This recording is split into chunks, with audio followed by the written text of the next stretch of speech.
Test 1, test 2. Hey, good evening everyone. Welcome back to another music production live stream with me, Human Synthetics. Tonight, something slightly different, as I'll be answering questions about my Trello board video and taking questions from the chat as well as usual. Hey, Mr. Grooves. Glad you could make it to the appointed time.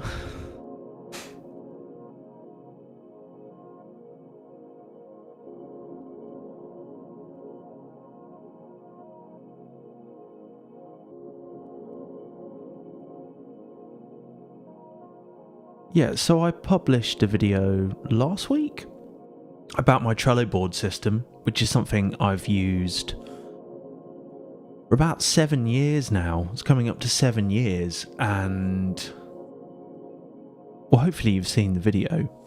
If not, it is linked in the chat, it's pinned in the chat, and it breaks down the board, the system behind it, and it's a deep topic, and there have been some really great questions on YouTube and Patreon and elsewhere. So I'm going to endeavour to answer all of those now, as well as responding to any questions that people might have in the chat. Oh, that's good. I mean, it's quite a deep topic, you know, and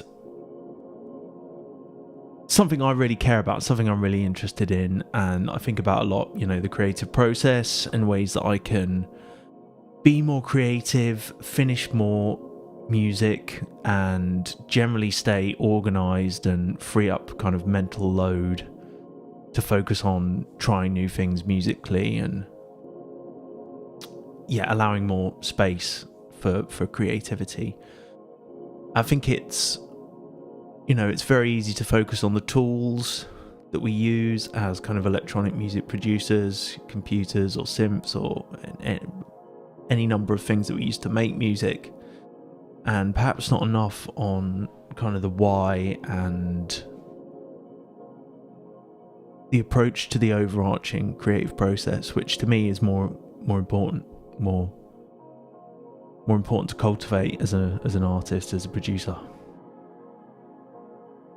That is good to hear. It's been serving me well for, you know, since 2019, really. So, and how I've used it has changed for sure. Maybe we'll get into that as like we get flowing and stuff in the answering the questions and everything like that. And I can just maybe offer some more rambling thoughts on it. Obviously, I try to keep everything really succinct for like a 20-minute YouTube video that's covering quite a deep topic. So in editing that video, you know, I cut out quite a lot of rambling. I actually shot it twice because I kind of didn't like the first take I did of it, and it needed more detail and just re-editing and redoing. So it's an iterative process, just like music making. So before we get going though, I would just like to thank all of my patrons and supporters. You can actually grab a copy of my board, which I've shared on there, and you can find that against the published video, along with loads more stuff. And I also shout out all of my newest patrons and supporters. So thanks very much to Dubmarine for the annual pledge. Thanks so much for that. That's a real boost having those come in. And I'm going to have to make this a bit bigger on this. Paul Browse, thank you so much for your support. Jam, simple. Thank you so much, Jam, for pledging and supporting on Patreon. Brian Wedderburn, thank you so much for your support. FD, thanks for your pledge on Patreon and your support. Samuel Cormier, Nate, Non-Future, Secret HQ, I guess that is. Thanks so much for pledging on Patreon. And Alex Burat, I think we're back at the beginning is where we were last time. Maybe. Julie. Don't think I've said that, called out Julie before. Thank you, Julie, for your pledge. Marcus Lee Murphy and definitely Bootros, I remember. So thanks to all my new patrons and supporters. If you're interested in all of that stuff and what you can get on there, just follow the links in the description wherever you're watching this and have a look around, see if it's for you, see if you want to support. Appreciate all of you. Thanks so much. Silver Stag on YouTube this time. How are we doing? Yeah, all right, thanks. How's yours been?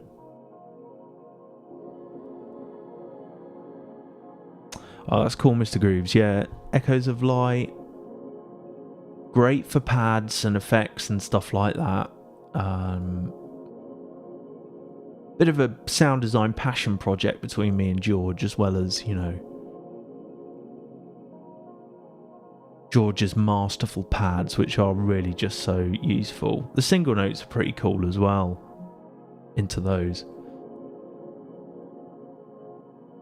But thanks for that. Yeah, you can get all that stuff on my Patreon or George's store, grooving.biz.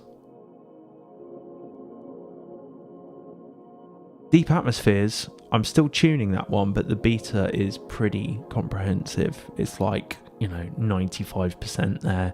I think there are just a few patches that had some wild volumes and stuff, and I wanted to just tune the macros a little bit. But to be honest, it's probably like, yeah, 95% complete. And I use a lot of the pads from that, actually. The Wave Station presets are really good. Oh, that's wonderful. Thank you. Silver Stag. Oh, nice. I did natural sciences at uni. I did physics and maths, specialised in. Did it go well? Good exam? Felt good afterwards?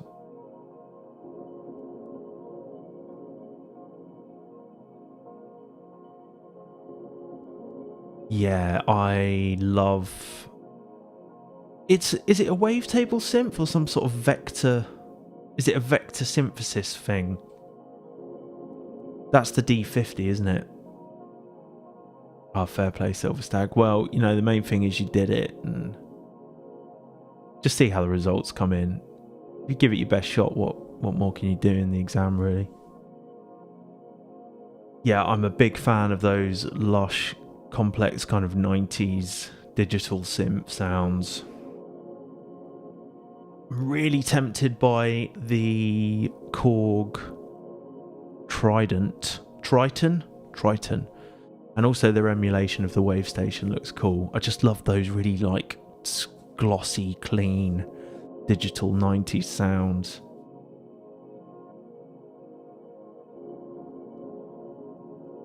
Silver Stag, fair play, yeah. In my final year, I think GCSEs had to do like 24 exams or something stupid. And then my finals at uni was like 8, because I didn't do any kind of dissertation or anything like that. So it was really quite punishing. I was glad to be free afterwards. Matthew Fluke, thank you for the first question in the chat. So, okay, we'll just dive in then. We'll dive into the questions. I'm going to line the Patreon ones up first. Right, and then I will get to everyone's in the chat. So I'm just going to copy yours over. If anyone has any more questions about this, about any aspect of kind of organisation, then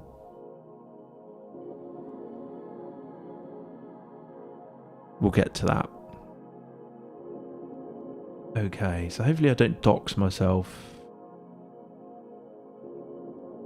I'm just going to pull over this. These are from the comments on the Patreon post. And Tom DeLaubenfels, who I'm going to address first. Thanks, Russell. Okay, because I thought this was a really good question, and actually it's quite a deep... It'll be good to answer. So... Tom has said... I'm curious to know how you conceptually approach splurging versus putting in focus work to develop and ultimately finish tracks. I definitely agree that quickly and freely exercising ideas is an important part of the creative process. I've always thought of it as seeding rather than splurging. It's another nice term for it. But know from personal experience that finishing music at the end of the day requires deliberate work, which is not always fun or comfortable. There can be a temptation to fall back on splurging as a way to avoid the intentional work of realising the seed of a track idea. This is something I'm guilty of, although in retrospect I can see how splurging in this system is not the same as simply noodling without intent. How do you tend to decide when it's time to buckle down and see an idea through? Okay, so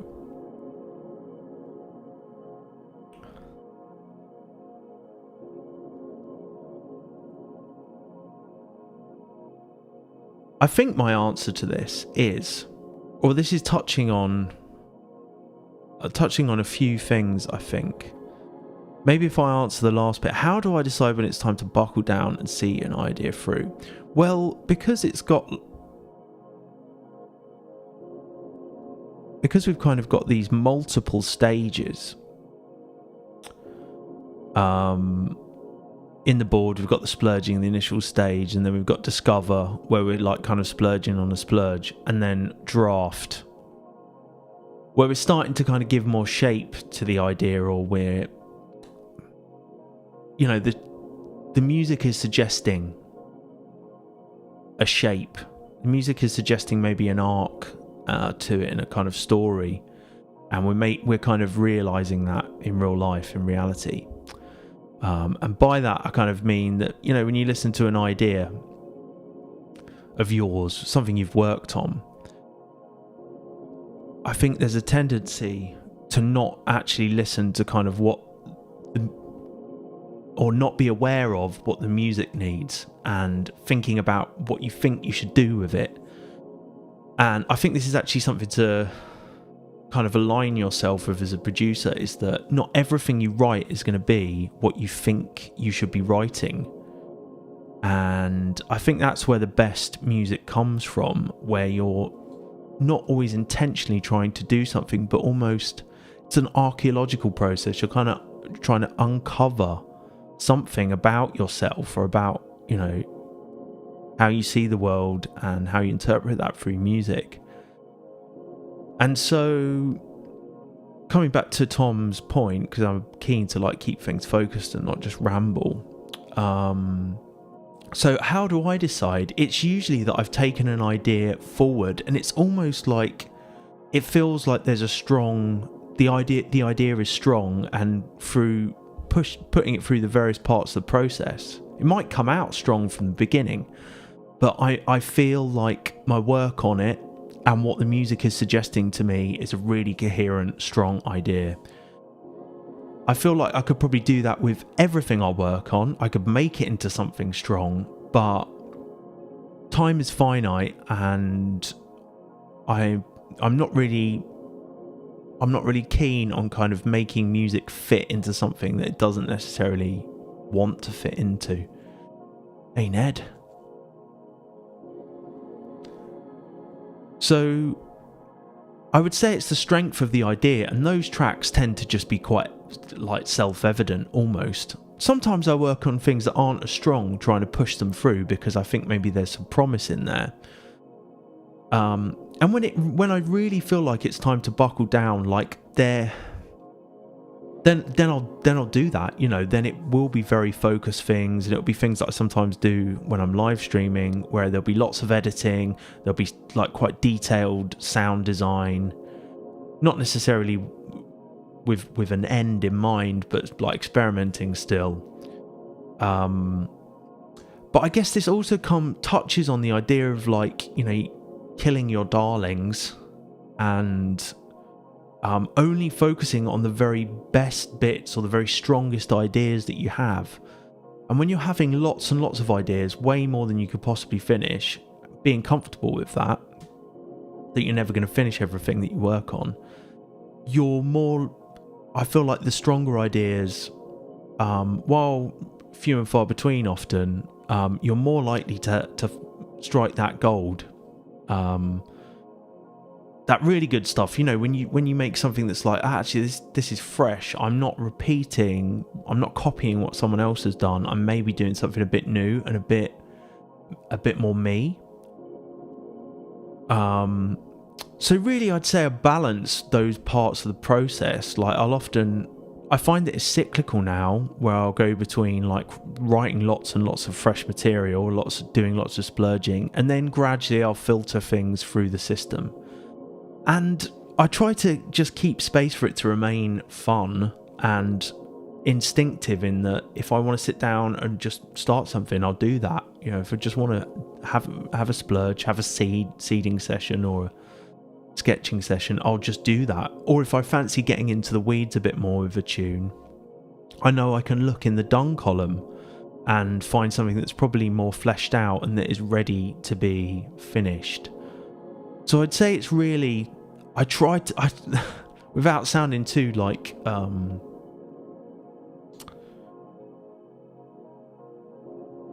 philosophical or metaphysical about it, I try to let the music guide me in that respect. Also, I think like having a release lined up, if you have some sort of release, that for me is like a bit of a secret ingredient to finishing stuff as well, in that if I know there's an opportunity this track or a track is going to see the light of day, it will get finished.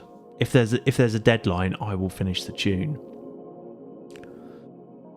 So I see these ideas here that may be further along as I'm just waiting for the right moment for them to be finished. And I know I will be able to dig into the nitty gritty when the time comes, when I'm like, okay, I've got a load of these tunes that are like wave, slower tempo, but like chill step stuff. And there will come a time where I want to finish all those, whether it's this year or in 5 years' time, and that is when the fine work comes in. Everything in the release column, these tunes are going to be released at some point. That is going to happen. And things like this Dream Coil tune, I've already spent a significant amount of time like digging into that one. So I think in response to your question, Tom, it really is guided by the music and where the music is at. And I think that comes back to having strong ideas, lots of ideas to kind of play the numbers game in the first. That's where it starts. So I hope I've kind of responded to that. It kind of feels like everything I wanted to say, and I know Russell and Tom were chatting a bit more on it.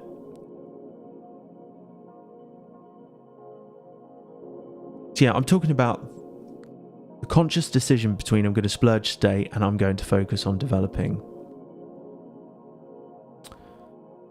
Skim the Mike Monday concept board. Shout out to Mike Monday from where this comes from. And it seems like a general recommendation in the system is that when in doubt, splurge more. That's true. That is true. But actually, I think one thing I found from Mike's content was like, after a long time with it, was like the finishing stage is really, it's really nebulous. And a piece of music is finished when you say it is, and that's kind of all there is to it. And you just have to, at some point, say that it's finished. And really, it's a question of letting go rather than reaching some sort of end point. And that is just something you have to come to terms with as a producer. It's easier if you have an avenue for release, because then there is an external force that's saying, no, you've got to get it done for now, whatever state you've taken it, however far you've taken it, you've got to let go of it on this day. That makes it easier. Otherwise, it is a lot harder. But really, for me, just reading the rest of Tom's point,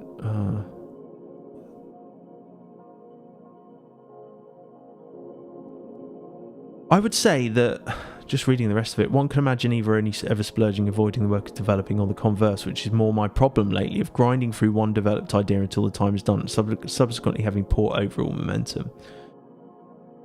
I think a cure for that then is to do the splurging, is to do the sketching, and just like have fun again, just writing ideas, and there will.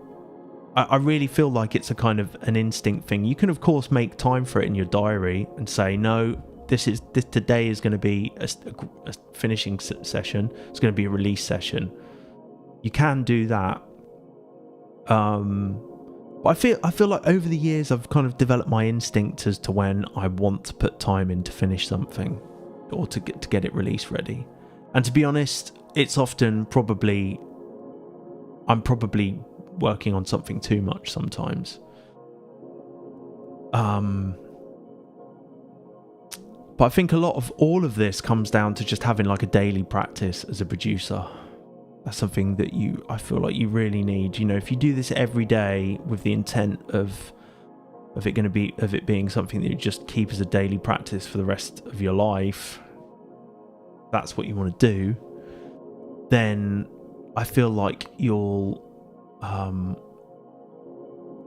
to have to finish stuff at some point. You have to let go of stuff at some point, and you'll develop your instinct and the way you approach any of these given stages.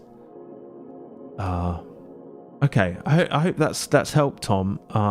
Maybe drop me a DM on Patreon or something if you've got any more questions, or again just comment on here. Maybe we'll have a round two if there are loads more. Okay, I'll just get to Matthew. If you're still in the chat, I'll just get to yours in case got places to be. So this is from Matthew in the chat. What's your organization system for the work in progress audio exports, MP3s? Do you have a file naming scheme? So yes, I do, and it's really quite simple. So I was working on something this morning. Excuse me. Which one was it? I had a discover session on something. We'll look at this one. Azimuth level. Hey, Animus. Nice one, Matthew. Let's get to this one. So, so I had a session on this tune, Azimuth level, and I started this idea, reverse date 2026, January the 30th. Then, okay, so beginning of the year sketch, and obviously all of these audio bounces go into a separate folder in Splurges, where I keep all the project files. And there you go, you can see Azimuth level there. And I had a session on it a couple of days ago. Yeah.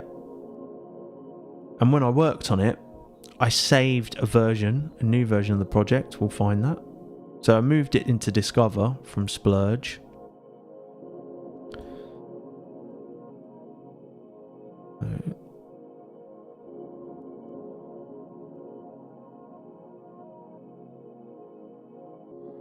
I definitely did that. Or did I put it in draft? Oh, I put it in draft. Sorry, it's in draft now. So there's the project file, and I've saved a new set within that project.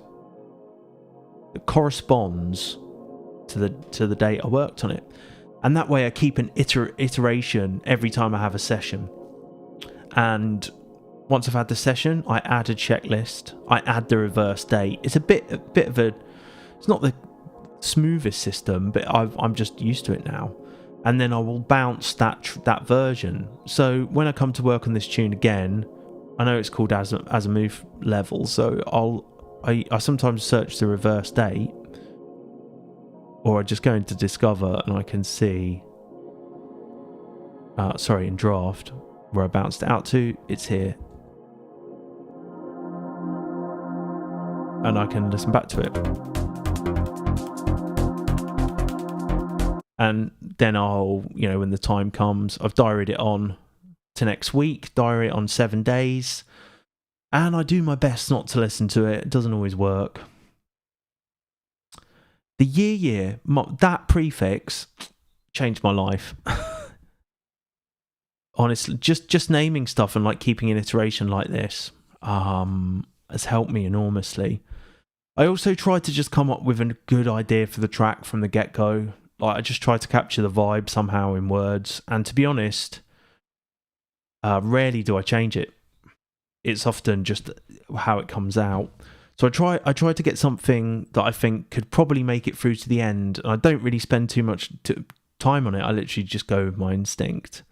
And often I'll just have 2 words that maybe contrast nicely, or just something that doesn't quite make sense, something that's arty.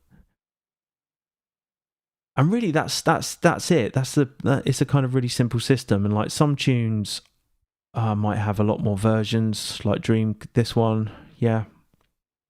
And again, there'll be corresponding MP3s to each stage, so I can listen back through to all of these. If I've lost my way, or I'm like, I think I preferred the version before, I can go back to that. I can go back to that version.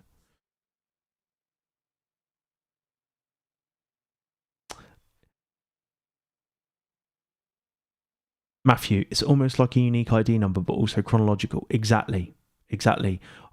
The thing I have sometimes is that I work on multiple tunes in a day. So, if these Discover or Draw or any of these sessions, if I have a window of a couple of hours and I'm not, I've got a free calendar and I've decided to work on music, then I might actually have a couple of sessions just in over a couple of hours. So I'll do something in here, I'll do something in here. And if I get time in the morning, if I get a couple of hours in the morning, I find that's fine. I can do that. But it still keeps the 2 tunes separate, obviously, because they might be in different stages and they've got different names. So yeah. Mr. Grooves, the dumbest thing I do is working on the project under one name and then exporting it with a different name. Yeah. I feel just like getting something that's systematized and like you don't have to think about it.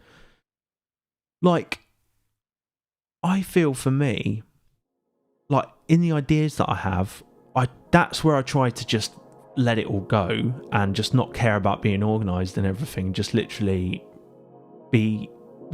exercise kind of, as thoughtless a creativity as I can, to just literally just kind of be in the moment and just throw stuff down and lose myself in making music. And I try to make everything else that supports that, like, tuned to the laziest version of myself, or kind of the version of myself that has run out of time, or doesn't, isn't going to want to have to understand something complicated. So I try for everything that supports like the music making, I try to keep that quite rigid, so that when it comes to the session and making music, I can be really free and creative and know I'm going to be backed up organisationally.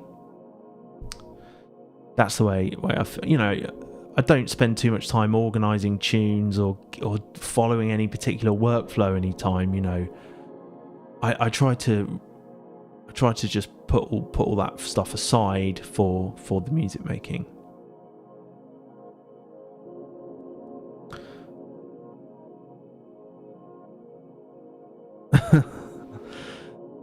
Yeah, it's like all these Mr. Grooves, especially for the whip stuff, I'll just render and give it a dumb name and then I can't find the project again later sometimes. I feel like, you're kind of the time that goes into like trying to find that idea often will eats into your motivation, and it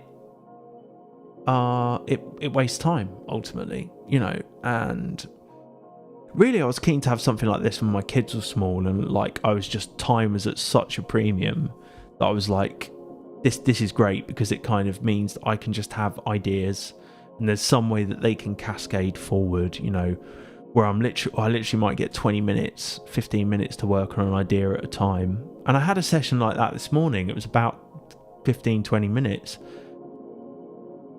But I was still able to make some progress on it because the kind of system supports that, or this way of working supports me in doing that. Yeah. It's all about like, it's almost like you've got this mental separation between, and Mike Monday talks about this actually, but you've got like, the the creator, and he's got various names for it. But like when you're just working on music and kind of, you know, one of the few places in life that you can exercise kind of true freedom is you want that to be, you don't want to be worried about where you put the last bounce to remember what the tune was like, or even which version of the project it was, or which project it was. So all this stuff kind of protects my creativity. That's how I see it. I should, you know, for those of you who aren't aware, this all comes from this guy Mike Monday. All the links are in the video. His stuff is really good. It can be a bit Marmite for some people, for sure, but like I really helped me, and this really helped me. This is his thing. So okay, I'm just gonna go on to like Yeshu's question. I think that was all that we had against here. But Yeshu asked, quick question, do you attach your files within Trello or just use it for notes and to visually see your projects in a better manner? Then refer back to your file. Do you have any template checklists you add at different stages? So I feel like we just kind of answered that already in Matthew's point. I will just refer back to the file and I'll just use that simple little checklist thing. Add checklist. You'd add a checklist and then you can just put the reverse date in. Yeah. So I used to attach files to the cards, but it just got far too crazy. And the board just got really big. Maybe we'll listen back to some of those earlier ideas and you can see how things have progressed over time. Sometimes quite fun to do that. So yeah, I think that answers that, Yeshu. And do I have any template checklists that I add at different stages? I don't, and I suppose this opens up a bit of a can of worms in that, like, what are the kind of thought processes you go through at every stage, between the stages when you kind of move something and you've decided, okay, I want to start drafting this now. And I feel like, no piece of music is the same, or at least it shouldn't be. You might not want to explore a sound as an artist, but I feel like kind of one's responsibility to like be trying new things all the time, and I feel like that's what keeps my interest up and keeps me excited about doing it is new stuff and new ideas. So I feel like there's not necessarily any given approach for any part in the system or wherever you're at with a piece of music, but it tends to be the same things, it tends to be similar things. I'll often, in the draft stage, I'll often be thinking a bit more about arrangement and, making the musical moments of delivery or payoff, that's a term that Mike Monday uses, but like making those moments of payoff kind of really deliver. And I'm sure you can kind of understand what that means, that term payoff, be it a drop, be it a chorus or some moment of musical, heightened musical tension and release. And really that's what I'm looking to develop, the thing that kind of one might find satisfying about a piece of music. It's not always the case, but that's really what I'm dealing with in draft and kind of getting clarity on, is this music delivering that emotional impact or, that satisfaction, that payoff, and kind of heightening those moments of drama, tension and release in a tune. That's really what I'm dealing with draft, and there's obviously many, many, many ways to do that in a piece of music, and it's really why I, started streaming in the first place, was to kind of show the process is different every time, and I will do similar things, but they're not always the same, and every piece of music requires a different approach. But I would say to anyone, it's about finding those moments of payoff in a tune, and it can take many forms. It doesn't just have to be a drop or something like that.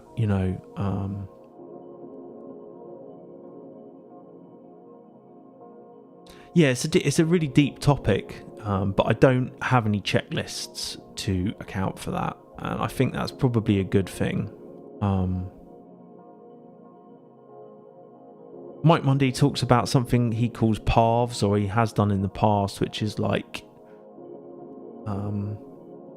purpose of the music, the arc of the music, the thing, or the kind of the payoff, I guess you might call that. The thing that you would tell other people about the tune. Oh, it's got this, this bit that happens in it. A hook, something that's kind of memorable to hum or have in your head. And then space, kind of like a mix and a space that the music inhabits. And that can be quite a useful way to think about the music too. But there's no set process in between stages. And it varies, and I think that's probably a good thing to keep it that way. Okay, so those are the questions on Patreon. Just getting back to the chat. Mr. Grooves. The biggest benefit this system has for me is it removes any doubt of what stage is this work in and makes all the pointless now things into useful later things. 100%. I think I don't feel... It's kind of like I used to feel guilty or like a sense of failure if an idea was scrapped, and I don't feel that anymore at all. I feel like I still want to finish more music. I feel like I want to write better ideas, but I don't feel any sort of sense of guilt, over kind of letting an idea go. That's gone, because there's kind of a way to capture everything. And I feel like that's really important.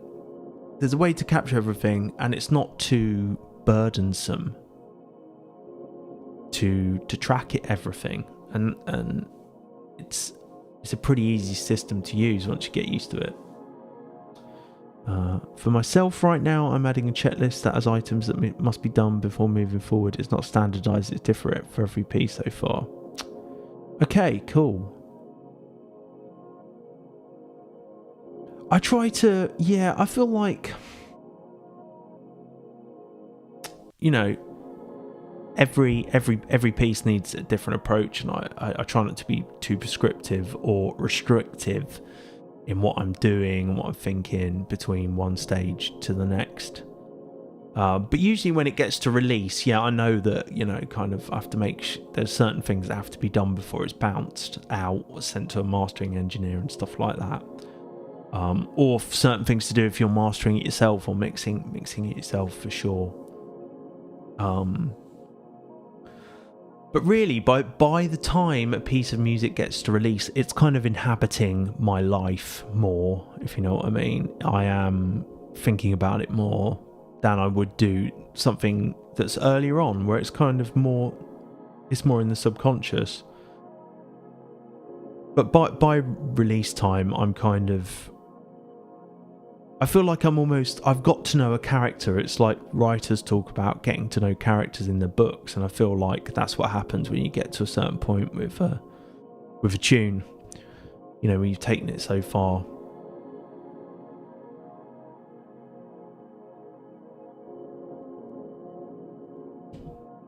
At least that's the way I think about it. And I think that's quite a nice way to think about it.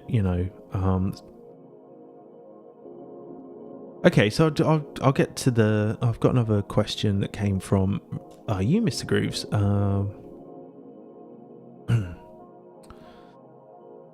So here's a question I have about the Trello board. What to do with all of the sketch material that I have from before I started using it, which is not saved in the format intended for splurges and sketches? Resave all the material with new titles and output it all for the listening stage? Curious if you have any strategy for that, how you may have handled it. So I think there are a few ways to deal with this, and I think like a good a good piece of advice about using this would be just start from today and just from going forward, if you like, just implement it and build it into your working practice. I feel like that's the easiest way to integrate this system into your workflow, into your music production, right? But I know what you're saying, Mr. Grooves, about like earlier sketches and stuff like that. So I would say that it might just be a case of letting those go and keeping those somewhere separate. And I kind of believe that if if an idea is really strong, right, or a piece of music is really strong, it will resurface in your mind at some point, and you'll probably be able to find it and then just save it into the system somehow. I feel like that's a good way to think about it. It's a line in the sand. It's almost like I've definitely got before I started using this, for sure. Let's see if I could find it in another.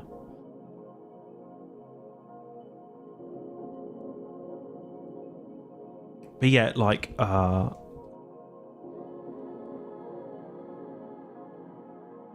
think that kind of touches on like scarcity, scarcity of ideas as well, which is, I feel like, maybe something that a lot of producers struggle with, is that this idea is really good, and if I don't finish this or I don't work on it, I'm never going to have an idea as good as that again. And I think that's just a natural human tendency, a survival tendency. But I feel like everyone is capable of just having new and better ideas all the time, forever.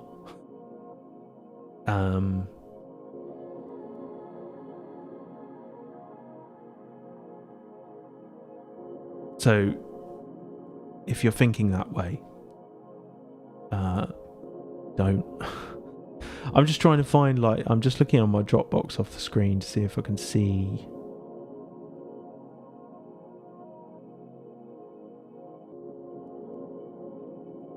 I mean, I've got stuff going back to 2018, and pre then I probably wasn't using Dropbox, so things were just kept on my computer. But yeah, there was a bit of a crossover between 2018 and 2019 where I started to get things into the board. And even using this kind of reverse date system, which I integrated on the 22nd of April. And then I started, things had worse titles then. Dubsteppy thing.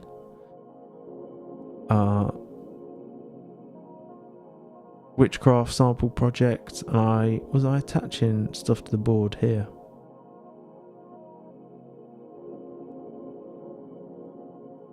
And sometimes I was making comments on it and stuff like that.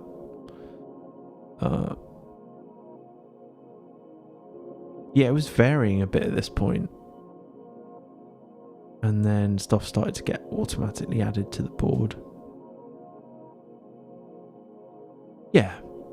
Okay, I'll move on to the YouTube comments, because there's some good stuff here.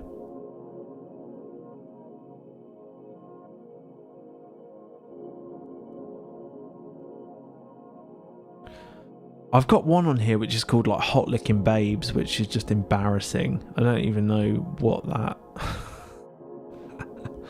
don't even know what that's like. And every time Trello keeps ordering it the wrong way, so that comes up first whenever I'm streaming.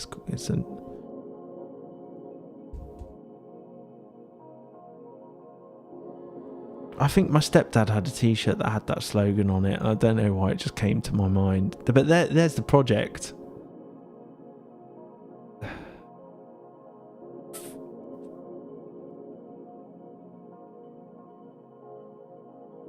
But at this point I wasn't, I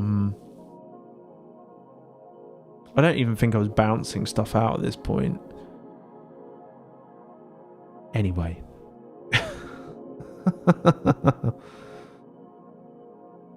Yeah. And I think that just came from me being right, I need to name stuff better.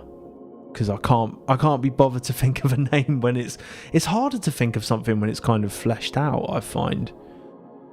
It's almost like I don't know, the title kind of affects where it ends up. Okay, anyway. Some really nice comments on YouTube. Thank you everyone on there. Okay, I think this is all of them. I won't try and pronounce all of the handles. Really great to hear people enjoyed the deep dive into something that is quite geeky, and yeah. So I thought this question was really good from Straffers or Strafers. And yeah, I like this question. This was one that kind of gave me the idea to do this. So how does pure sound design sessions integrate into this? Like, say I'm cleaning up a funk break and processing it so it's jungle D&B ready. Would that be considered a splurge or something else?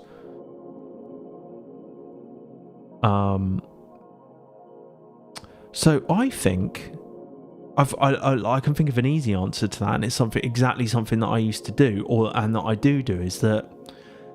So, you know, I try to write music every day, and often I'll just go, like, I'll wake up and I'll go to the computer and I'll just try and write something, or I will write something, I'll sketch something, and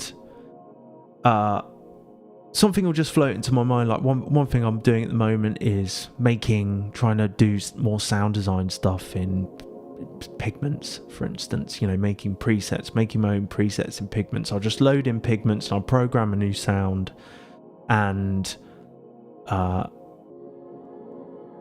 save the preset. I'll save the preset I've made, and then I will splurge a tune with it, and that way I've saved the thing I've made, and I've made an idea with it. So it's almost like I've got a kind of proof of concept for it as well, for its use in my music. So something like breaks. This is exactly what I did with Pure Breaks, where all of those chopped breaks in that pack. I got up in the morning and, like, or this can be whenever, you know, you sit down to write music, and it's like, right, I'm going to chop a break first. Okay, I'm going to spend like I'm not even going to worry about the time I spend on that. I'm just going to do it until I've got like a basic pattern, maybe a few variations. I'm going to save that first to my user library. I'm going to save it somehow, and I'm going to capture that. And I don't think producers do this enough. They don't save everything that you make like that, because it just saves so much time in the long run. It's actually quite nice to stumble upon stuff that you made in the past, and it often sounds better than you remember it did at the time. But yeah, so save that thing you've made, that funk break, whatever, you know, chop it up, spend time processing it, and then when you've kind of got the basic thing rolling along, just write a little thing with it. You know, write an 8-bar, 16-bar loop, you know, bass line, pad, sample, whatever. And that's how I integrate it in my sound design. I will do the sound design, and then I'll use the sound design to make a tune with.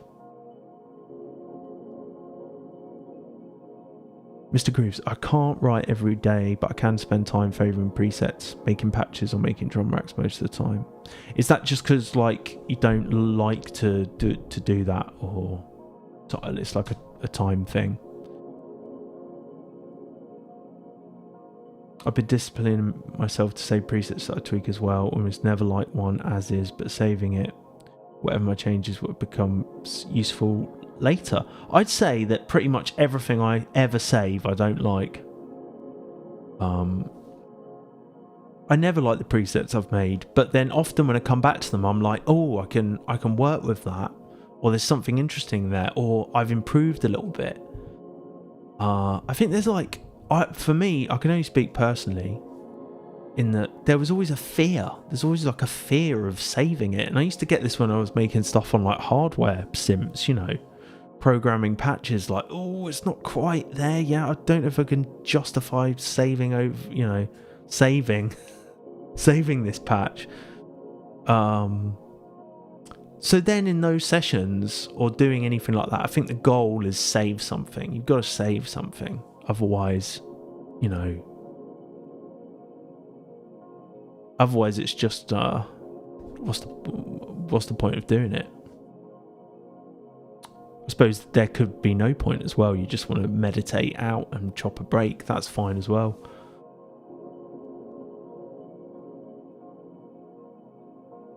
Yeah, Mr. Grooves, I feel you. Similar for me. I've got quite good at just like bashing something out in 15 minutes though. 5 minutes sometimes.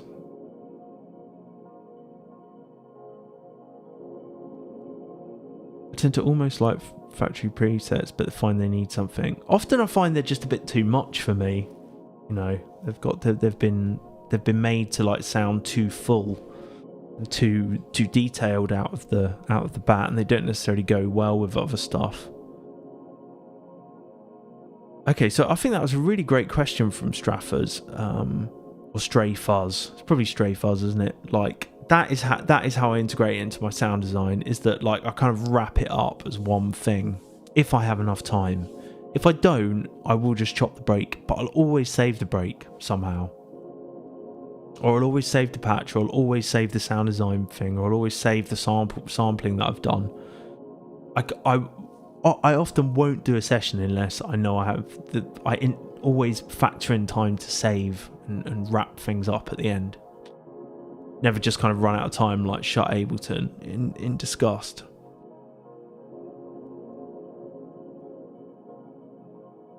Snapshots and macros are great as well if you can program a few of those in for sure.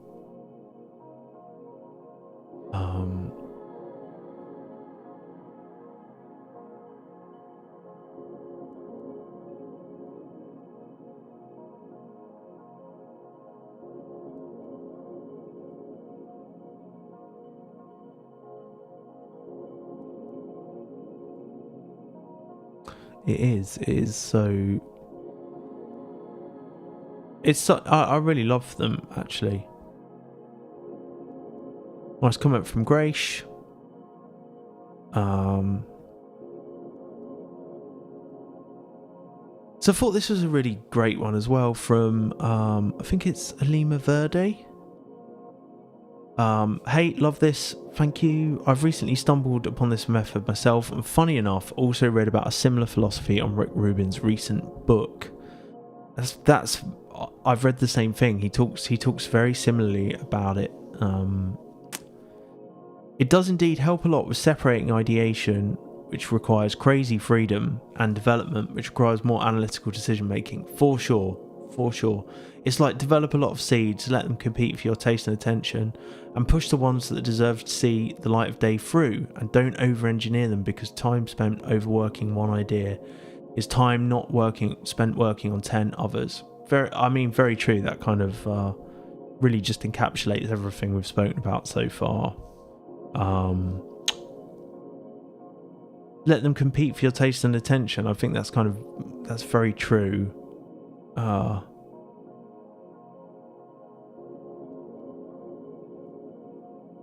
And yeah, Rick Rubin's analogy about the whole thing, the kind of creative process and the seeds and how they grow and develop, like letting a seed happen or planting a seed, it is a really good one, and perhaps more like kind of poetic actually.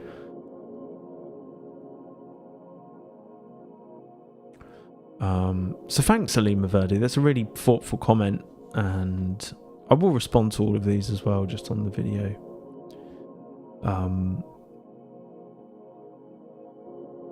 But yeah, I think there is definitely a point for more analytical decision making, and that definitely comes later on. That definitely comes later on, and touches probably on Tom's comment right at the beginning of the session we were talking about. Is that there is a time for more analytical stuff, but really I just try to trust my instinct as well at every stage in the process, and just go with like my first idea, my first thoughts on something. It's a nice comment from Metadika. Thanks very much. I will reply to all of these. Yeah, Thanks, Mr. Hay. Okay, so this is a good one. Let me just have a drink.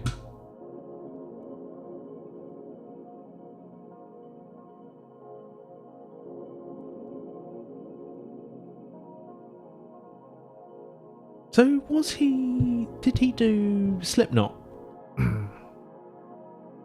Pretty sure he did.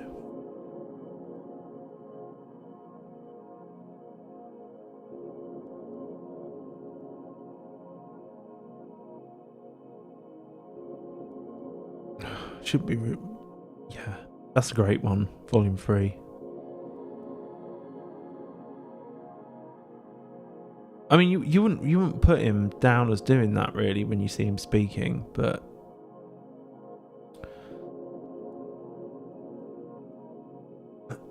okay. Personally, I couldn't get into the habit of going to Trello to update stuff, but I do run a vaguely similar method of organising my productions into 4 folders numbered 0 to 3. In that order, they are titled Not Right Now, Basic Ideas, Work in Progress, and Done. I think that's a good framework. Once I start something, it lands in either basic ideas or work in progress. Over time, they either progress upwards to done or end up in not right now. So I think like the not right now is like the sketchbook, and is really, yeah, it's really worth having something like that. A depository, like everything is potential, and it's not, you know, there are no bad ideas, just ideas you don't know what to do with yet. Which is something Mike Monday said. I feel like the basic ideas, I guess, is maybe like the splurges, and the work in progress is quite interesting because, you know, over time I have thought about like, I don't know why I kind of just do I'll often, you know, just move things from splurge to draft quite often. But I've really enjoyed lately, over like the last year or so, kind of really digging into this discover column and discover phase of it by, you know, just loading the tune in. And maybe we'll do this. I feel like we'll answer everything, and maybe we'll just have a discover session. I'll just show you kind of what I would do in that, because I feel like this can be a really free part of the process as well, a really interesting part of the process. To just like chuck another idea on top of another idea.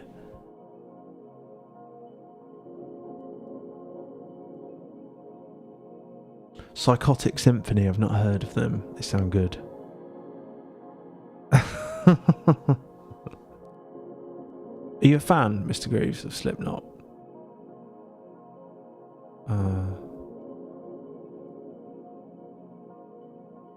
So I think that sounds like a good system, Monkey Core and Monkey Cop, and like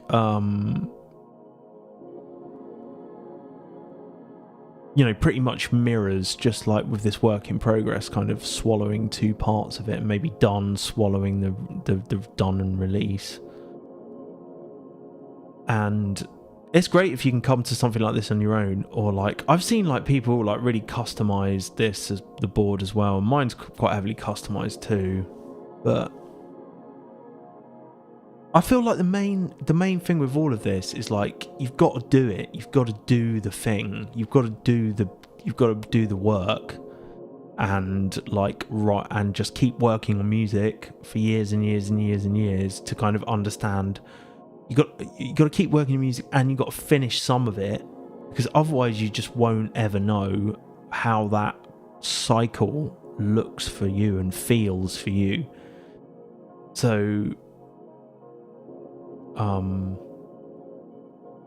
yeah, I feel like that's kind of a personal journey that we all kind of have to go on. But things like this help make that easier and give it some, you know, a bit of a map, a bit of sense of direction, or at least things that you can fall back on when you're feeling lost.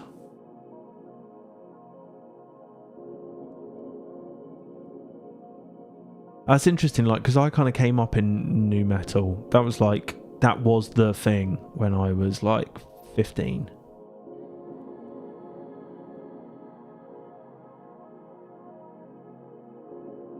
Linkin Park, Slipknot, Papa Roach. Hey, Salou. How you doing? Oh, sorry, I've not responded to your text, man. Did get it.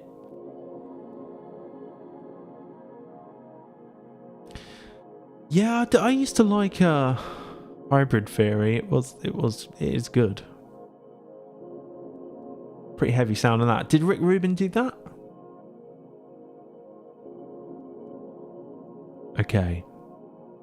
I think we're not far off being done with these, but one comment I didn't address. I think it's because I already responded to it. Was a comment about Trello, and like AI, potentially training AI on its systems and stuff for its users' data, like everyone seems to be doing. And I kind of like, without reading legislation and policies and so forth, I'd just say avoid. You're concerned about that, avoid putting your music into any of these storage systems. I mean, I use Dropbox. I don't know.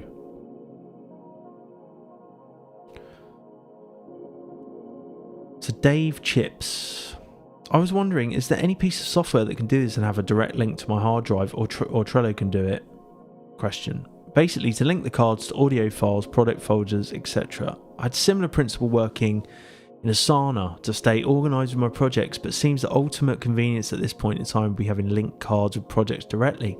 I think this is an interesting like feature addition suggestion.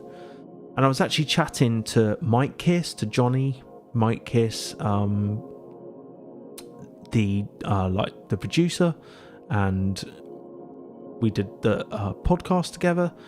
And he was talking about Cubase having this, like, you could preview projects. I guess you can play them back in some sort of preview screen. I don't know anything about Cubase really, but that sounded interesting. And I think my answer to this is that it's probably something that with someone with the right skills, you could make this now. I feel like you could build this with Claude Code or something like that. So I would say that it wouldn't surprise me if, like, a year or so that, or sooner, that there were lots of options for stuff like this.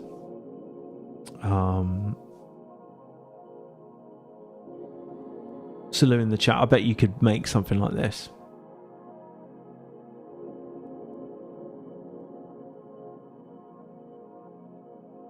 Yeah, Mr. Grooves, that could be really good, couldn't it? But yeah, I certainly feel like you could almost build Trello or some sort of system like that did link directly to the projects once you created them. So it linked to the Ableton projects rather than the just the audio files. But no, I don't know of any piece of software that exists quite like that. And I would say that you would have, it would be something, if you wanted to get into vibe coding, then this might be the opportune thing to create. But good, yeah, really good. I think like you kind of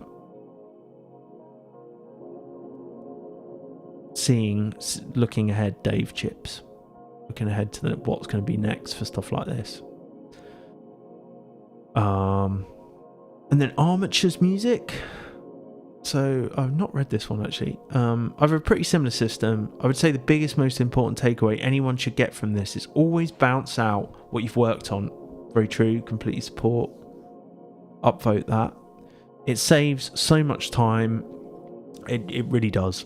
The only real differences I have are a bit more album focused. So I have a board per album project, which is cool. That's cool.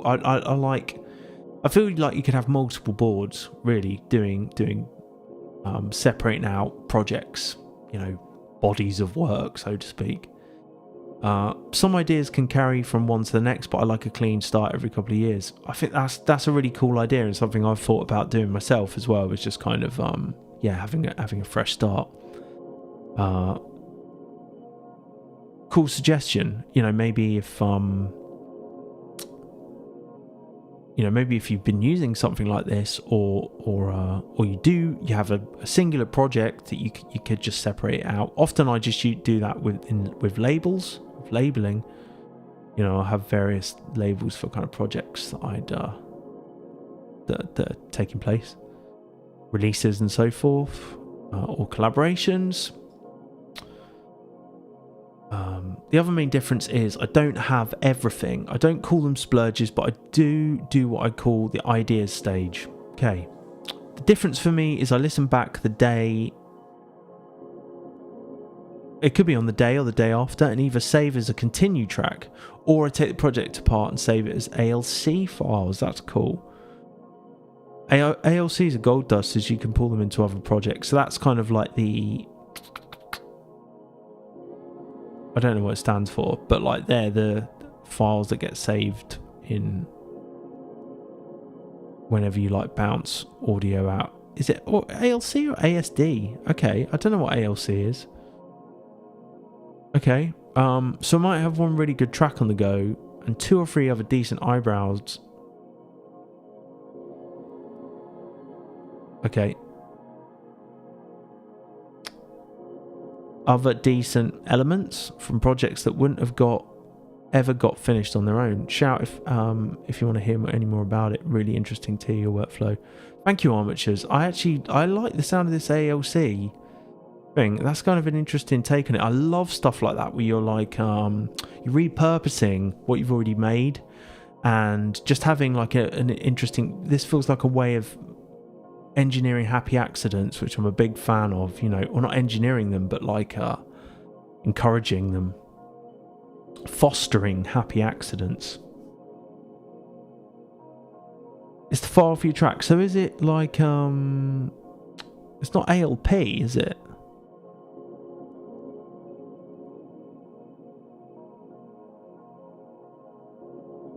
Yeah, I do that. I do pull in channels and stuff. So I think that's a really cool suggestion though, where you've got like, if you have got all these projects in like a sketchbook or something like that, you can just jump into your sketchbook and randomly pull something in. I mean, I guess that's kind of what Armatures is touching on here, if I'm right. ALC. Okay, thank you, Mr. Grooves. Thank you. Every track has its own ALC.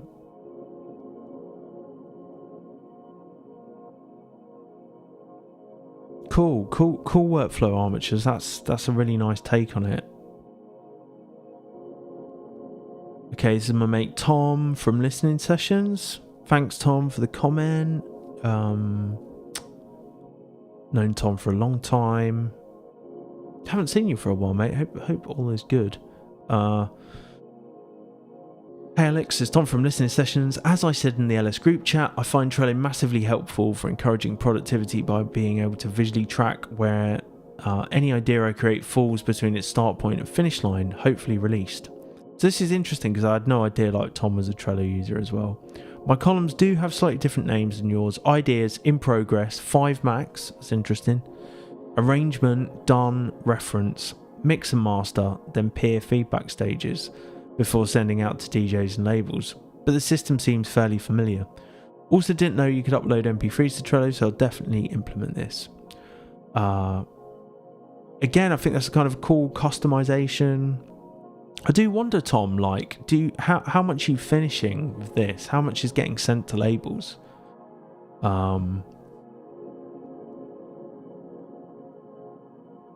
Because it's kind of like, I only ask that as it's like there's a lot of stages in it, and it might be that like I feel like the more stages you add in, the more of a barrier there is sometimes to finishing stuff. But then I seem to remember last time I saw you were sending out a fair amount to labels, so could just be me.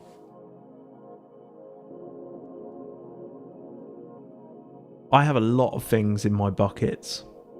We'll come on to that, but just to wrap up Tom's comment, I think this is interesting about the mix and master, in that I don't necessarily have anything for that, but then like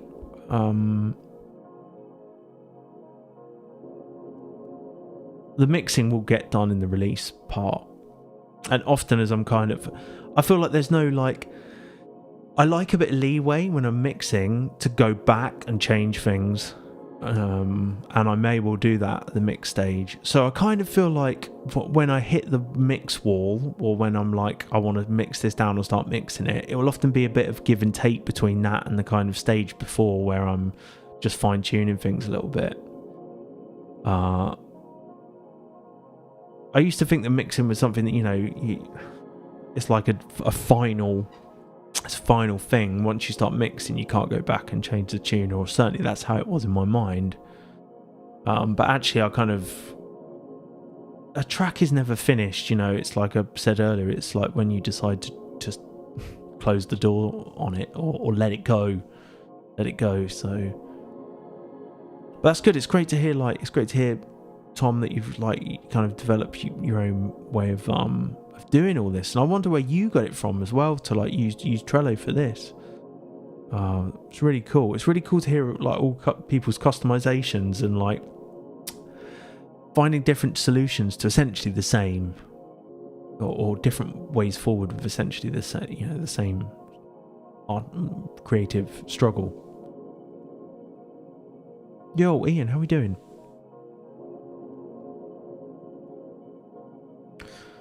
Ableton Live Clip. That's what it stands for, yeah? I've just realised, looking at Animus's comment. Cool thing about saving clips into libraries that they include all track effects, etc. That is cool.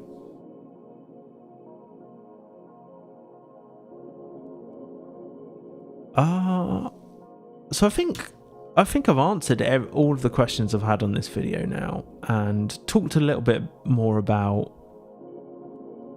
how I use the board.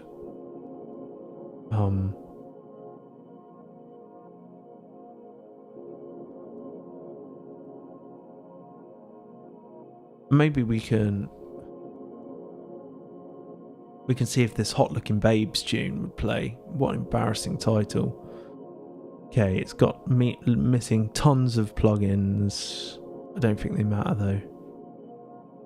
I don't think any of this matters. Now, I wouldn't suggest playing back in the project, but this was created in 2018, December.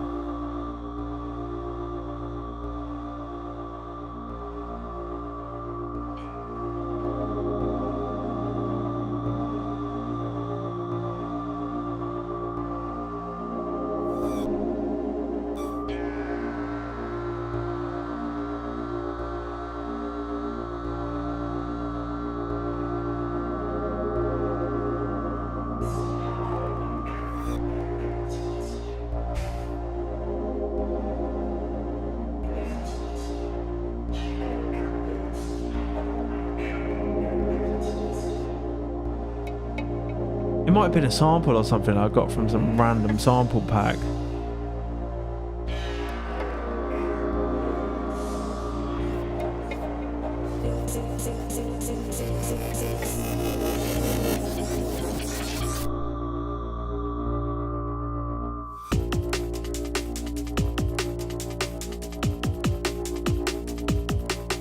This did actually make it into a tune in the end.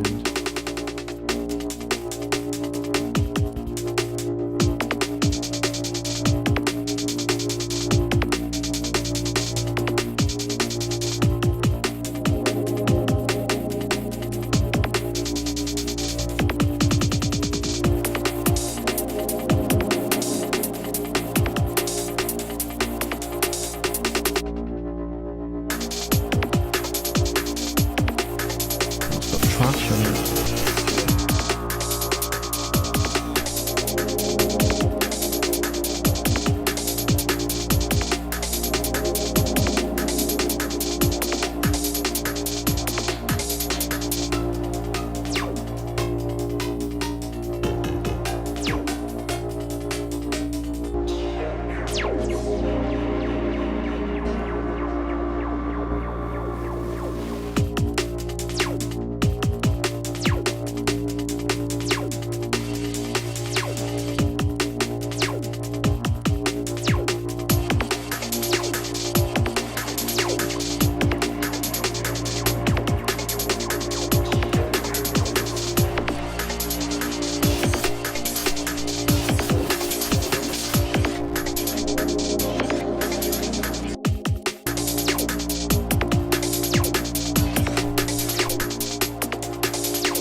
Thank you, Mr. Grooves. That is nice. I think it's, it's like everything's loaded. It's just off of my master bus. Okay, but this, this is from a time where I didn't have any breaks. And so I just had to use like what Ableton had, which was this one, which I've used in another tune.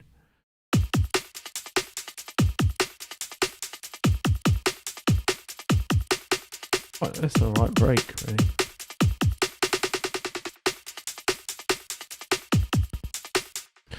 There you go. That's kind of like one of the earliest ideas. And I can still open the project. This is from 2018. So it's like 8 years ago. About 7+ years. Which is why you should always save everything, because you could be sitting on gems like this. I mean, all you need to do maybe, like, I feel like I wouldn't want to use that break. Kind of like the pad thing. What is that?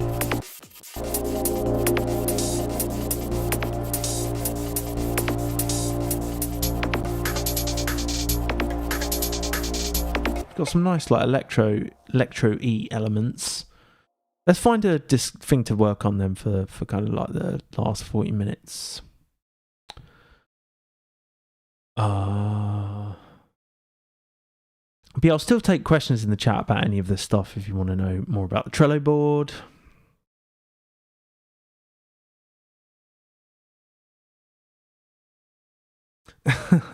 Yeah, Mr. Grooves, I think that was probably made in Ableton 9. So, yeah. Okay, so I've got all these things that I could work on, and I feel like doing a discover session because I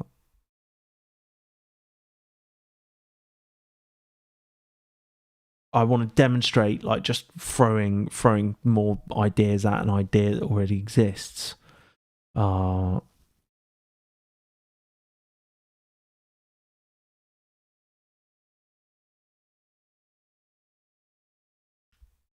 Let's just pull in some of these.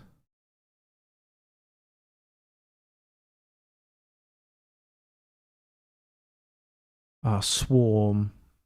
So I've not done anything on Swarm. Let's see what that is. So listen to the first splurge that's here. Look at this one. So this would be a good example, like if I want to work on this or not. Okay, so I started this on stream.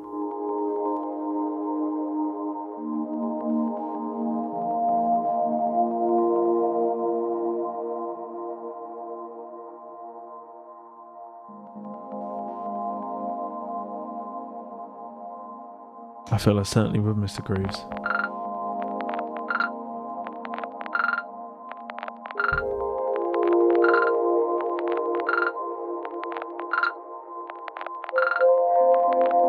I'm definitely going to do just like a Discord stream, feedback stream for Discord tracks people have posted. There's a lot of stuff on there.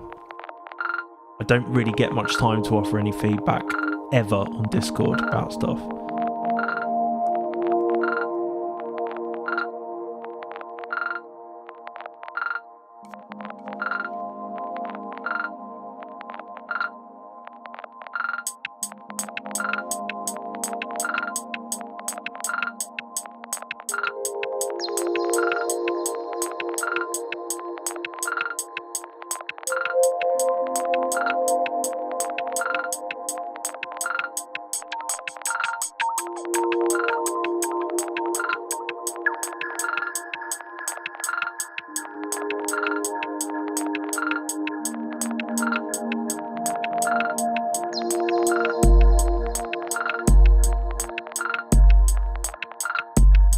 Thank you, Mr. Grooves, yeah.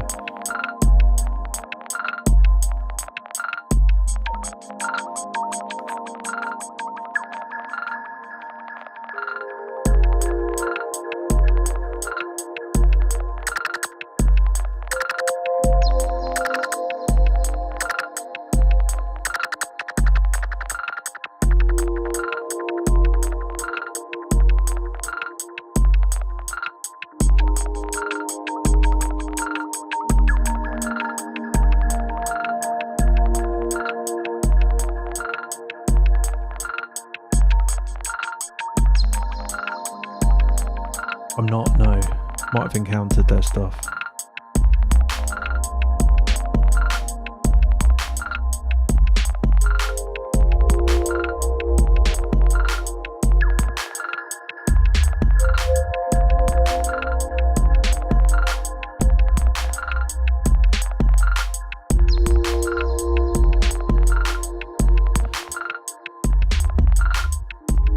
So it might be something like this is probably more draft than it is to discover, but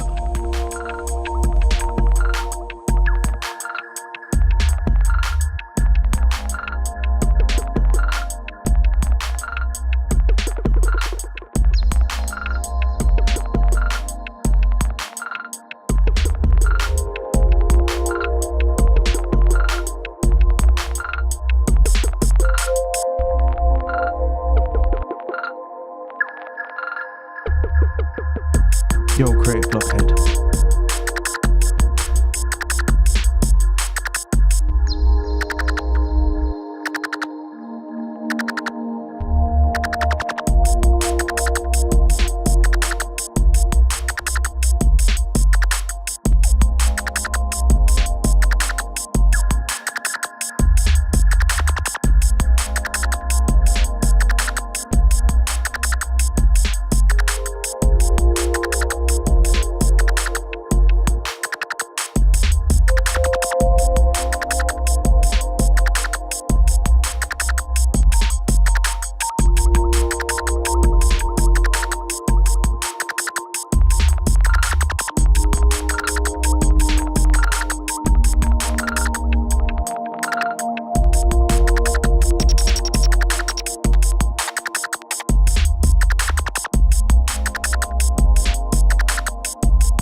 Yo, Grace.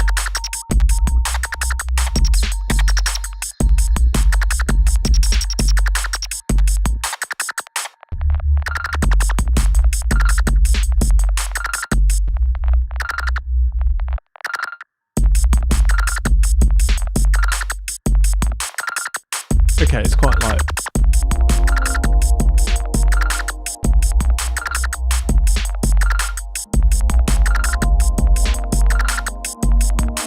but maybe I'll just demonstrate what I do in a Discover session with something like that, which is kind of feels quite like the idea is probably already there. It feels like it's probably more draft, actually.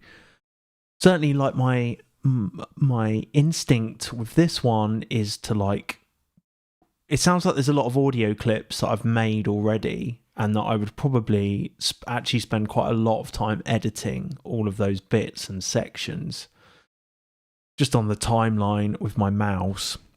And I like to try and exercise restraint for something like this and not add too many more bits to it, because it's kind of quite ambient and minimal, and it's got a kind of like IDM flavor, but it might be nice to just add some more bits like that over the top of it. So I reckon we just do that now, and I'll show you what I would just do in like a discover session for something like this.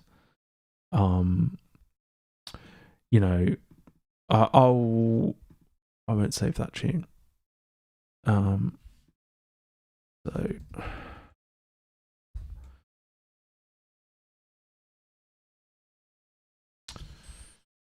the kind of demo what I do. So I'll add a 260520. Okay, I'll just put that in anyway. It'd be interesting to see. I think I've got a feeling I started this on stream, doing something with like meld. So maybe we could do some more stuff with meld. I don't know.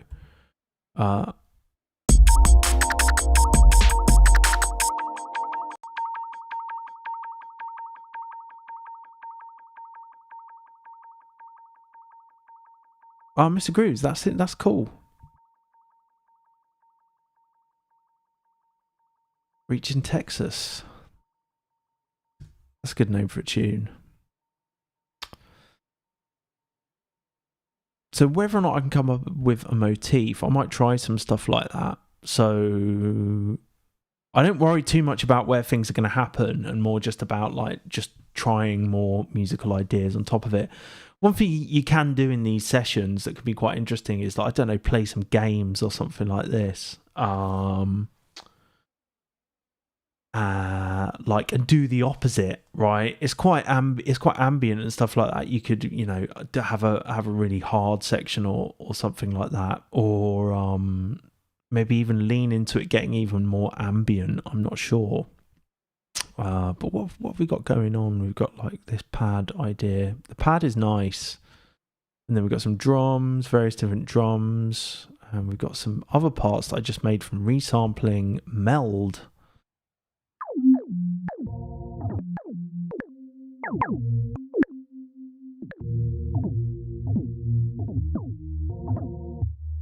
Interesting. But maybe we could just do something fun and just try some presets. I don't think I'll try and do anything like playing a game with it or something like that. Any of the sections.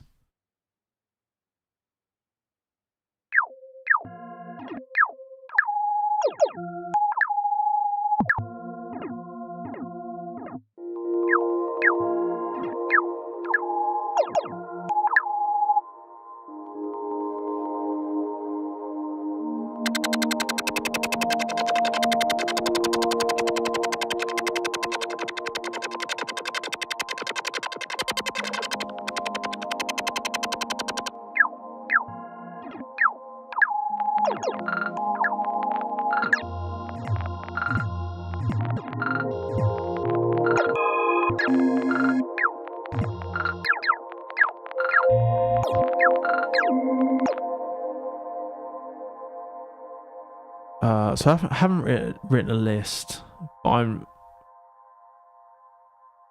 not going to do that.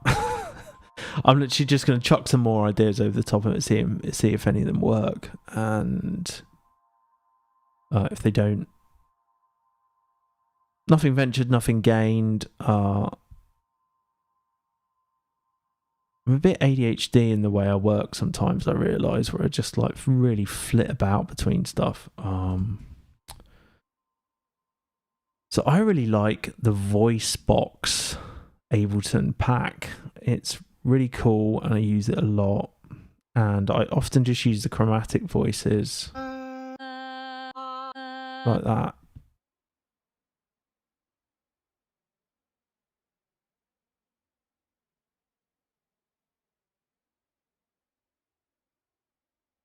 Yeah, Miss Grooves, that is bang on what I do. Stay in session view often and just kind of mess around with more stuff in session view.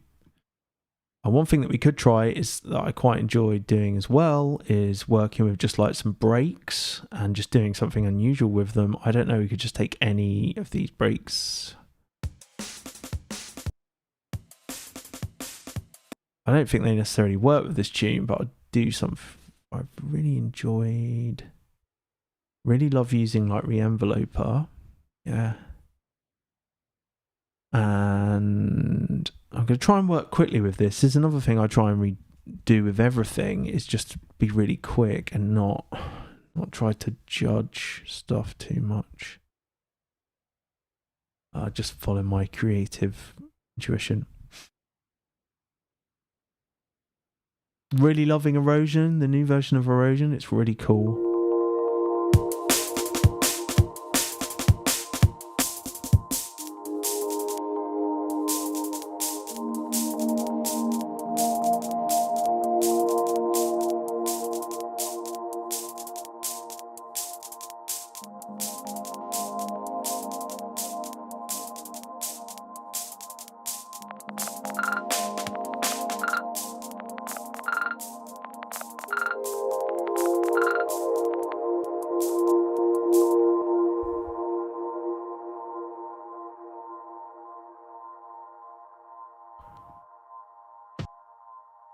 These are breaks that George sent me. I think they form the basis of his breakbeat instrument racks.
I quite often just like seeing what comes up when I search for something. Oh, a lot of these are like weird Max for Live devices. What's this?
Don't think there's much mileage in this, really.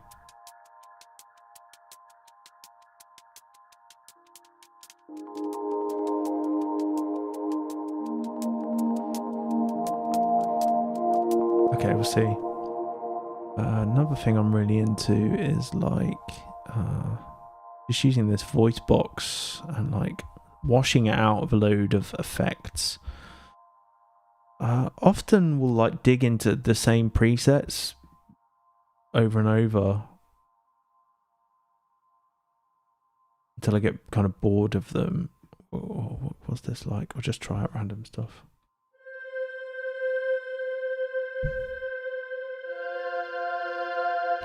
So these are great, these voice box things.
Okay, I'm not going to try and think too much about it.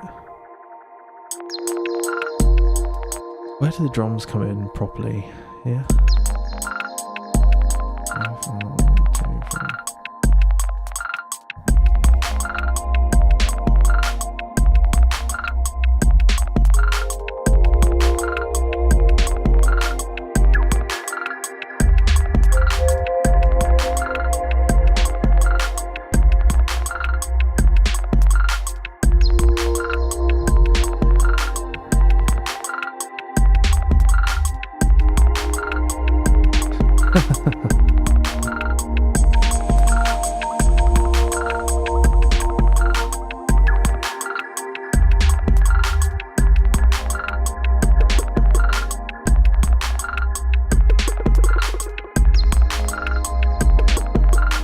Chromatic Fiona.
something like that is fine, and I would just whack that there. Great. Maybe.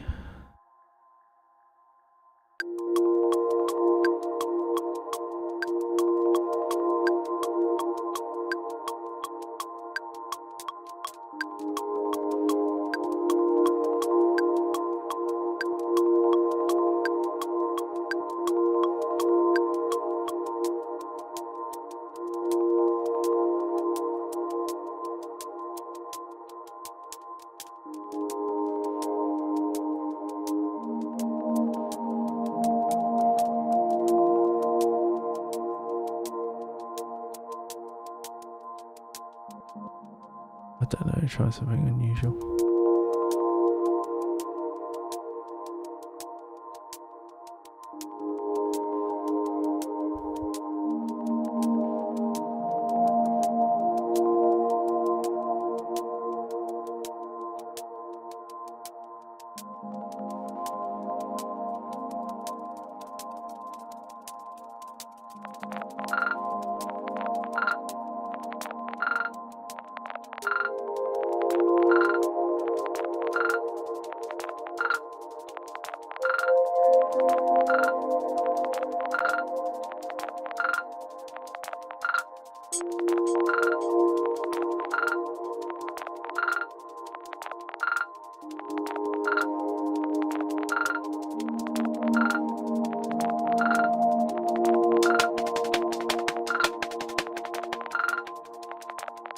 Sometimes I just like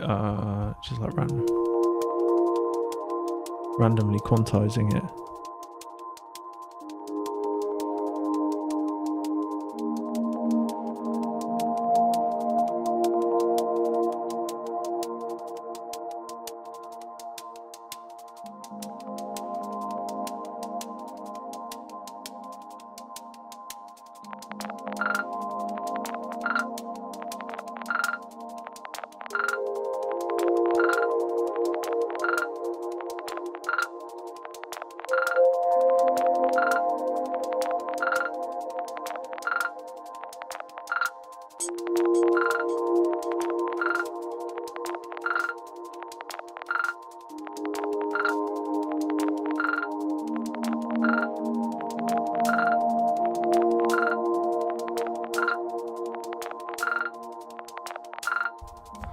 Cool. Okay, I'll probably just record that in.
Okay, so that's like a complete mess, but I'm happy with that.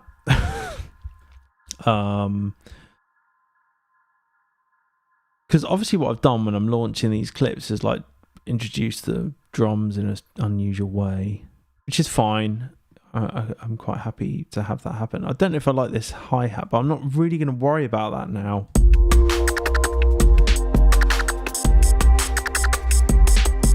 We got any like breakbeat versions?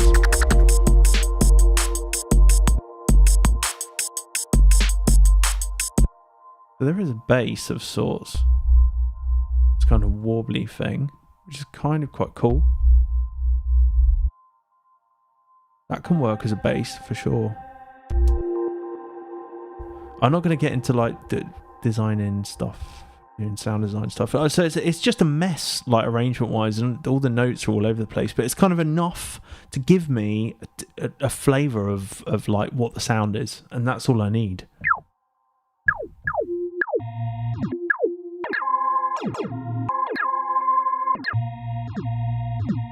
That's kind of all I'm worried about in like the Discover session, is just to like throw more stuff at the wall.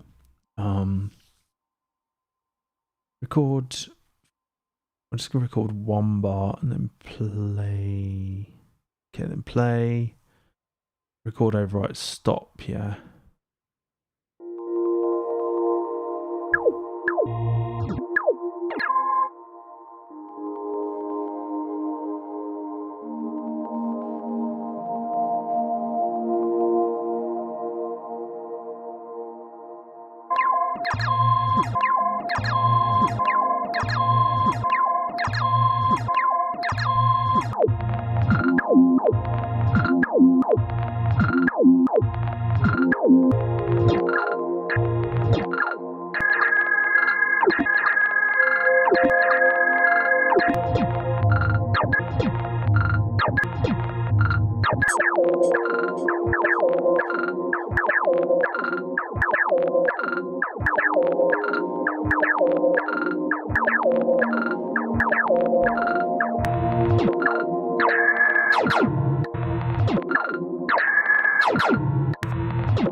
Okay, could be something interesting there.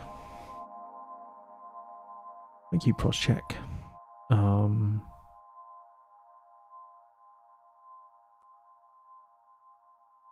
That little bit's cool.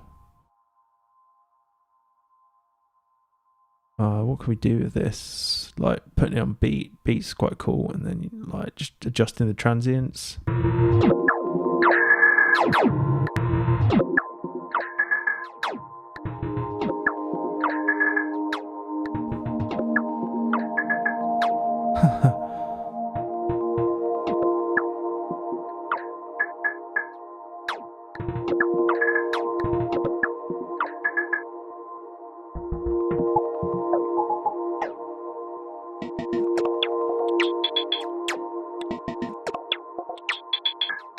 Okay, I kind of liked it, just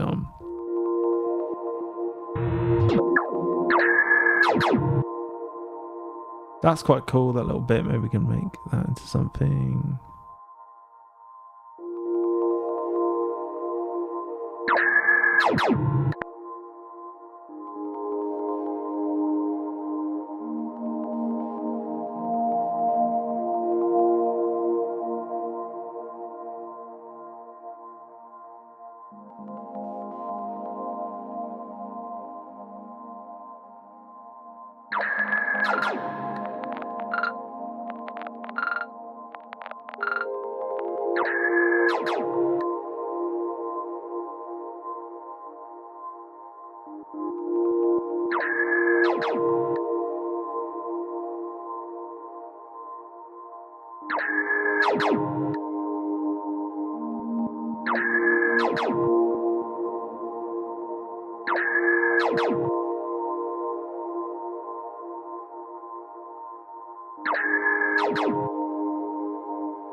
Yeah, that'd be nice. There's some fills on it.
record that.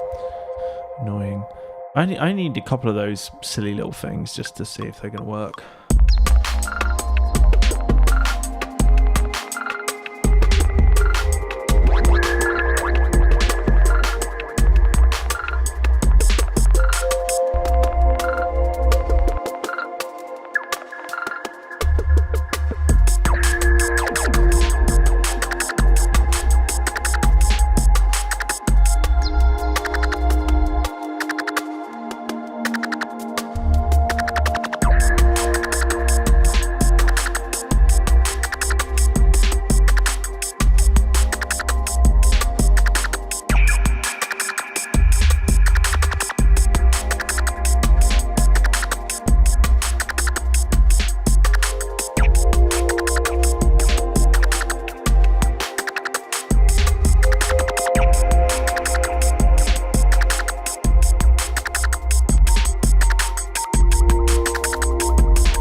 Yeah, Mr. Grooves, you seem like Grace has been talking about acid, or you're talking about the old doors. Because Grace and I were talking about acid was probably like the first thing that I ever messed around with.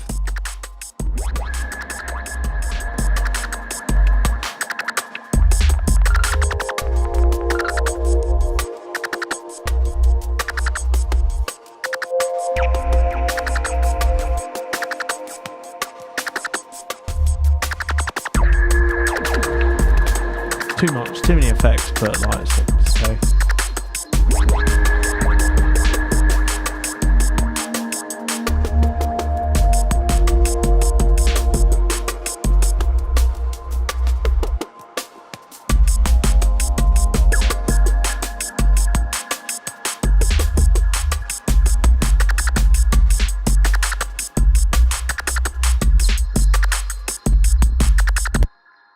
Alright, that's kind of like pretty much what I do with a Discover. I might just like to see if I can tidy this bass up a little bit.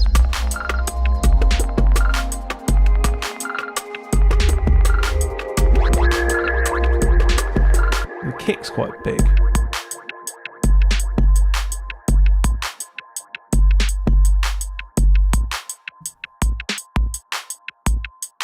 It's kind of key integral though, isn't it?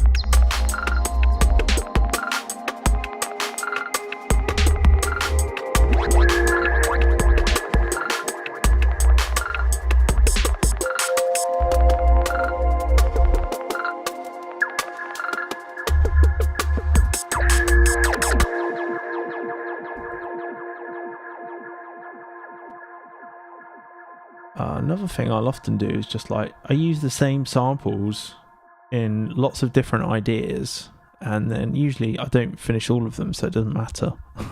Like, by that I mean like spoken word things that I've sampled, which I'm always kind of on the lookout for. Struggling to work, and I said, it's like a rock. In this timeless. It's not like whatever makes you free. Get more out of life. The old appeals to racial, sexual, and religious. There has to be a sense of passion about it. You know, to make an ideal communication, you know, to get close to the truth of anything, you have to be able to address yourself to at least 4 spirits.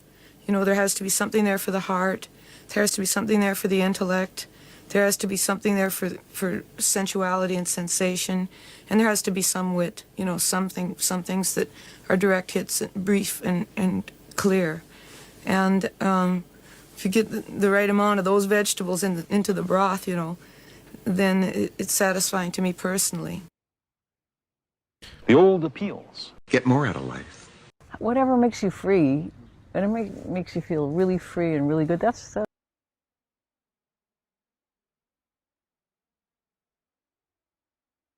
always feels like I've got more of these than I have. I feel like I save more Instagram reels than I sample. That's probably the way of it.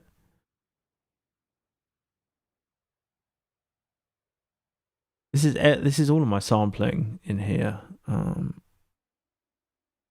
Is just scenes. I just care about I mean, the only thing I remember in films, I never remember plots. I can't stand plots. I don't feel like life has any plots, or it's just, there's no beginning, middle, and end, and it always upsets me when things are struggling to work. It's like Struggling to work. Feel it. I will ask you a question. The three noble astronomers of the Isles of Britain. Some of the druidic wisdom has come to us For people to listen. You have to go and goes on and more. And you all Not trying to play better, but by It's just you're alone, you've peace and quiet, nothing. Can't use that. It's been used in another thing. The only bad part about flying is having to come back down to the fucking... Okay, anyway, it's a bit of a wild goose chase, really trying to do something like that now.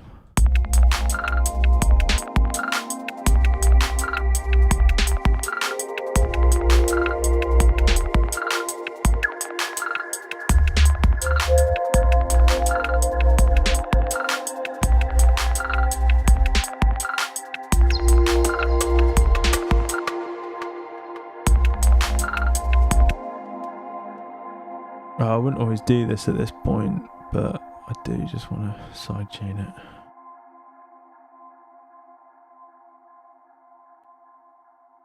To the kick.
You know, I might just like putting bits like this. And just like go to town and start. I'm really I've moved on a stage here, so I shouldn't be doing this one.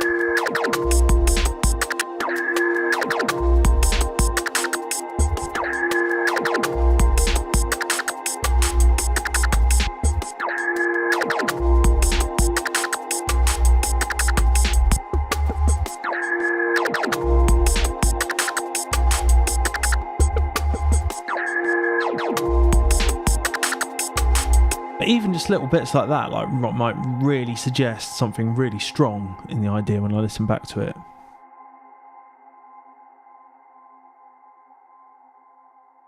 Oh yeah, do you want to see?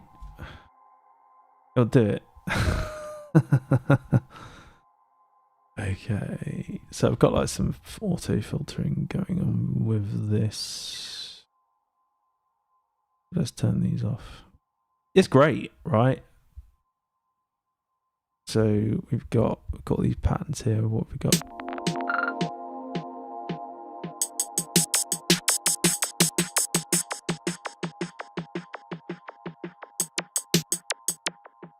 Let's copy these over.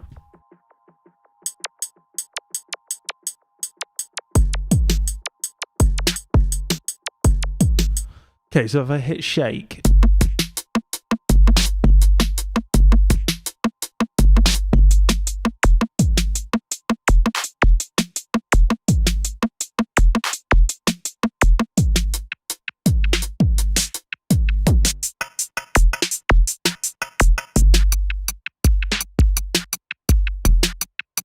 nice, that's pretty tasty. So I might just like, you know, you're gonna have that replace it here or something.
That's a real mess of a bass line.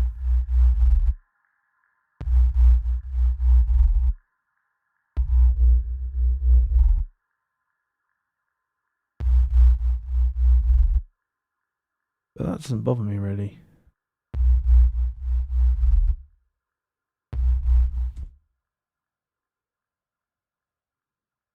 So I probably spent about, what, like 40 minutes on this. It's a bit longer than I probably would on a Discover.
The drums end up a bit of a mess, but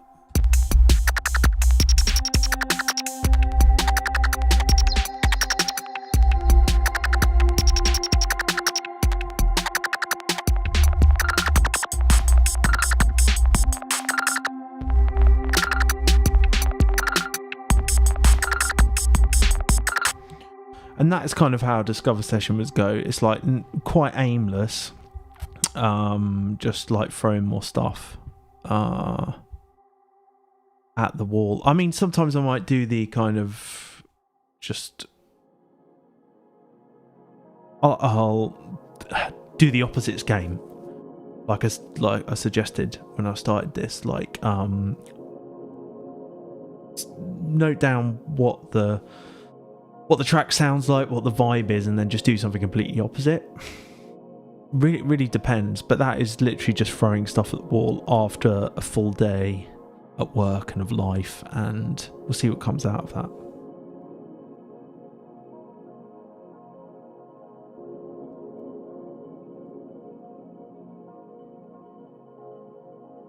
Oh, do you know what, Mr. Grooves? Like on the duplication and saving, it's actually got quite a good undo history from Max for Live device, and you can go back multiple states. It's actually pretty good for that, you know. All right, I'm gonna export that. Now I know some of would probably think a lot. I don't know. Would you be happy to leave that track there and do this? Export this? Would you be happy doing that, or is it just is that too uncomfortable? Well, I'm really quite happy just doing that.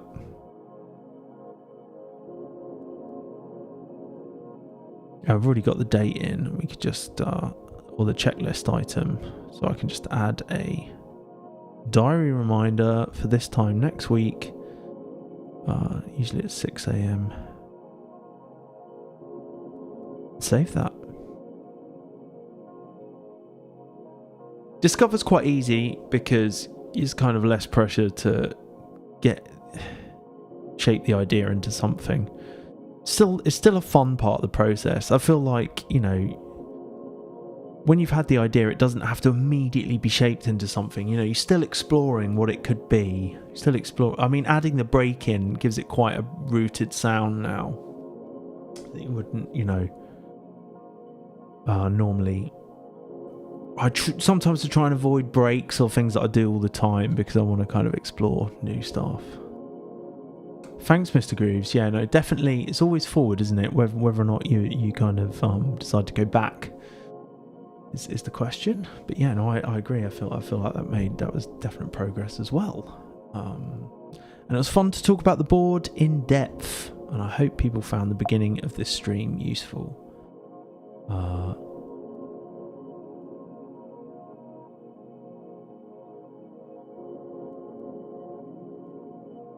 yeah, quite often I've splurged a whole arrangement. Do you know what I mean? And I've got like I've really got a shape to it already.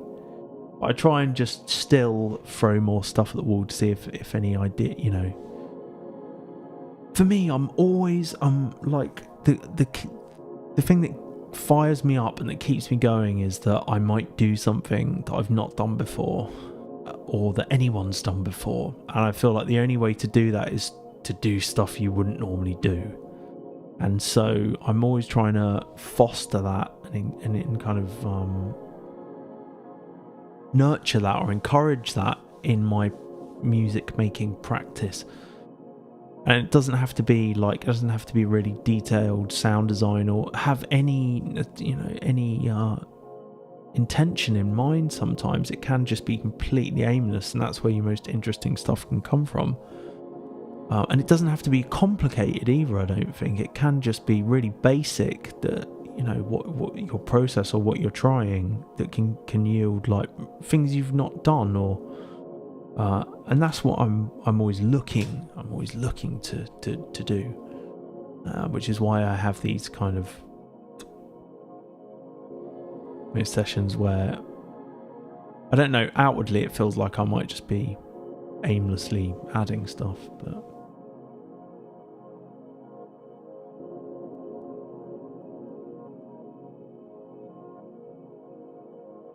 yeah. Do you mean like kind of draft, Mr. Grooves, by that? But yeah, I completely agree. Sometimes it comes out and it's like, I know exactly what that wants to be. But I still even then like try and, like I said, try and make space for a bit of experimentation and stuff. I find that's yeah, where I get new stuff, interesting results.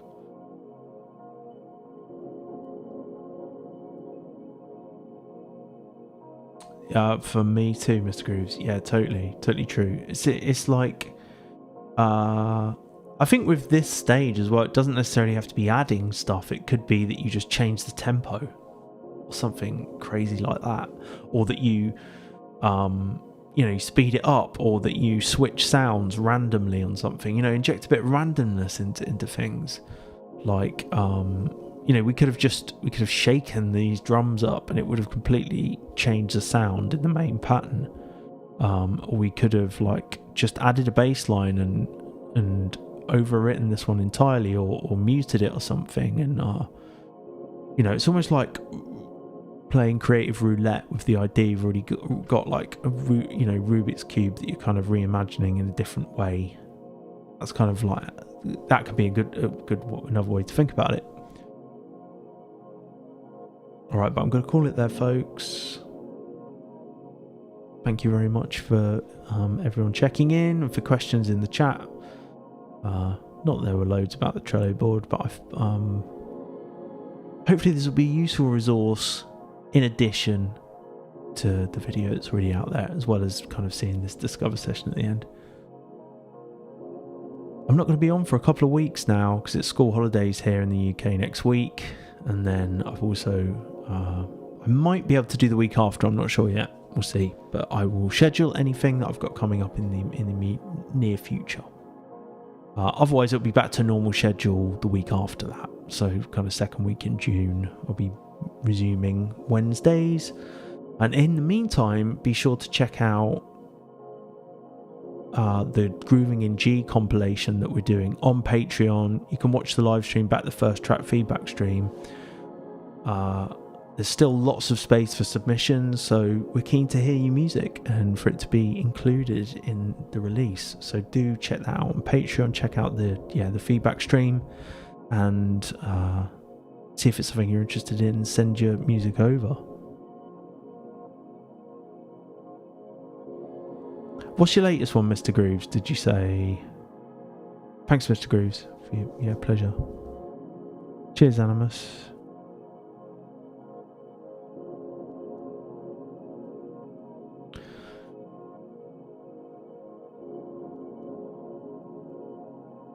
But yeah, there may well be more stuff in the meantime on Patreon about that compilation. But yeah, let us hear what you've been working on. Alright, folks. Thanks very much. I'll see you around. Bye.